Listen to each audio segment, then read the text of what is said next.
White sauce pasta ready. ఏంటి ఏదో వండినట్టున్నావు? First time pasta చేశానక్క.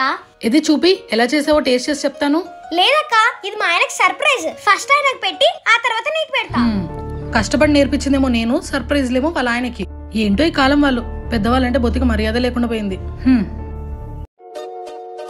అక్క, ఇవన్నీ మా ఆయన సిటీ వెళ్ళినప్పుడు తీసుకొచ్చారు. ఎలా ఉన్నాయి? ఎందుకు ఇన్ని కమ్మలు ఇన్ని హ్యాండ్ బ్యాగులు తీసుకొచ్చారు? నాకు ఏవైనా మ్యాచింగ్ వేసుకోవడమే అలవాటక్క. మీ మర్దికి చెప్పాను కావాలని అన్ని తీసుకొచ్చారు. దొరకనివి ఆన్లైన్ లో ఆర్డర్ చేసుకున్నా. మంచిదమ్మా. ఏవండి, మీ తమ్ముడు వాళ్ళ భార్య కోసం ప్రతి చీర మీదకి మ్యాచింగ్ కమ్మలు హ్యాండ్ బ్యాగులు కొన్నారు. మీరు ఎప్పుడైనా నా కోసం ఒక బొట్టు పిల్లని కొన్నారా? ఏంటి ప్రవళిక, ఇప్పుడే ఆప్షన్ చూస్తే నీ గోలా? అవునులేండి, నేనేం మాట్లాడినా మీకు గోలగానే ఉంటుంది.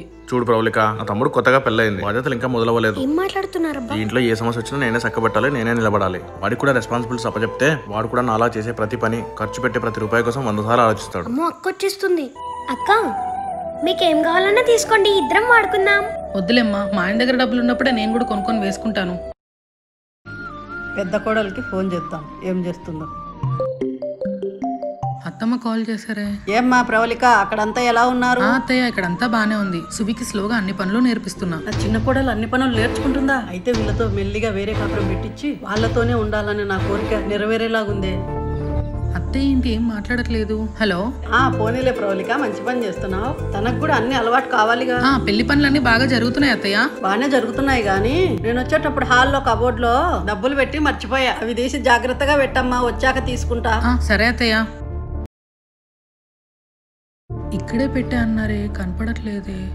ఏం వెతుకుతుందబ్బా? అక్క, ఏమైంది అక్క? ఏం వెతుకుతున్నారు? అత్తమ్మ ఇక్కడ డబ్బులు పెట్టి మర్చిపోయారంట సువి, వాటి కోసం చూస్తున్నా. అయ్యో, అత్తమ్మవా? మా ఆయన ఇక్కడ ఉన్నాయి కదా, తన అనుకోని అవసరం ఉంటే వాడేశాడక్క. అలా ఎలా వాడేస్తారు? డబ్బులు తీసినప్పుడు ఒకసారి అడగాలి కదా సువి. ఇప్పుడు అత్తయ్య అడిగితే నేనేం సమాధానం చెప్పాలి? నేనే వాడేసాను అనుకుంటారు కదా. సారీ అక్క. ఈ ఇంట్లో పెద్ద కొడలుగా ఏం జరిగినా నన్నే ప్రశ్నిస్తావు. ఏదైనా పని చేసేటప్పుడు ఆలోచించి చెప్పి చేయండి.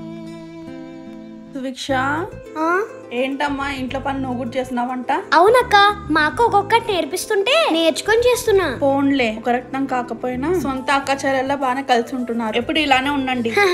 ఇంతకీ పని మీద వచ్చారు? ఇంట్లో అత్తమ్మ కూడా లేరు. ఏం లేదమ్మా, ఇంటికి చుట్టాలు వచ్చారు. సడన్ గా ఇంట్లో గ్యాస్ అయిపోయింది. ఇంట్లో 2 గ్యాస్ బండలు ఉంటాయి కదా, ఇస్తావని. ఈ ఇంట్లో పెద్ద కొడలుగా ఏం జరిగినా నన్నే ప్రశ్నిస్తా. ఏదైనా పని చేసేటప్పుడు ఆలోచించి చెప్పి చేయండి. ఉంది కానీ అక్క, మా ఇంట్లో అక్క లేదు. అక్క వచ్చాక అక్కని అడిగి తీసుకోండి. ఏమక్క ఇలా వచ్చారు? గ్యాస్ అయిపోయింది, మీ ఇంట్లో ఇంకో గ్యాస్ సిలిండర్ ఉందేమో అని వచ్చానమ్మా. మీ తమ్ముడు భార్య నిన్ను అడిగి తీసుకెళ్ళమని. నేను ఎవరితోనైనా పంపిస్తాను, మీరు వెళ్ళండి అక్క. సువి, ఆవిడ గ్యాస్ అడిగితే నన్ను అడిగి తీసుకెళ్ళమన్నావంట. అక్క, మీరేగా ఏదైనా అడిగి చేయమన్నారు, అందుకే. అలా అని అక్క నన్ను అడిగి తీసుకెళ్ళమంటే ఏమనుకుంటారు? రేపు ఇదే విషయం అత్తమ్మకి చెప్తే ఇంట్లో నీ పెత్తనం ఏంటి అని నిన్ను అడిగి తీసుకెళ్లాలని నన్ను తిట్టుకుంటారు. ఆవిడ అత్తమ్మ ఫ్రెండ్, ఇది కూడా ఆలోచించకపోతే ఎలా? ఇంకా చిన్నపిల్లవా సువి? ఏంటో. ఏమైంది సువి, ఎందుకలా ఉన్నావు? ఈ ఇంట్లో నేను ఎంత మంచిగా ఉందాం అనుకున్నా ఏదో ఒక కారణంగా అందరినీ బాధ పెడుతున్నా అండి. ఫస్ట్ లో అలాగే ఉంటుంది సువి, మెల్లిగా అన్ని అలవాటైతాయి. అక్కని ఎంత హ్యాపీ చేద్దాం అనుకున్నా ఏదో ఒక రకంగా నా వల్ల కోప్పడుతుంది.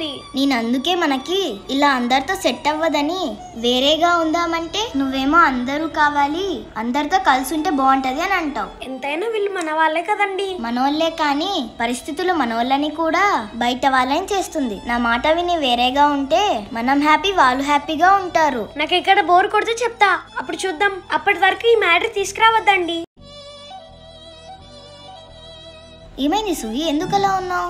ఈ ఇంట్లో నేను ఎంత మంచిగా ఉందాం అనుకున్నా ఏదో ఒక కారణంగా అందరినీ బాధ పెడుతున్నా అండి. ఫస్ట్ లో అలాగే ఉంటుంది సువి, మెల్లిగా అన్ని అలవాటైతాయి. అక్కని ఎంత హ్యాపీ చేద్దాం అనుకున్నా ఏదో ఒక రకంగా నా వల్ల కోప్పడుతుంది. నేను అందుకే మనకి ఇలా అందరితో సెట్ అవ్వదని వేరేగా ఉందామంటే నువ్వేమో అందరూ కావాలి, అందరితో కలిసి ఉంటే బాగుంటది అని అంటావు. ఎంతైనా వీళ్ళు మన వాళ్ళే కదండి. మనోళ్లే కానీ పరిస్థితులు మనోళ్ళని కూడా బయట వాళ్ళని చేస్తుంది. నా మాట విని వేరేగా ఉంటే మనం హ్యాపీ, వాళ్ళు హ్యాపీగా ఉంటారు. నాకు ఇక్కడ బోర్ కొడితే చెప్తా, అప్పుడు చూద్దాం. అప్పటి వరకు ఈ మ్యాటర్ తీసుకురావద్దండి.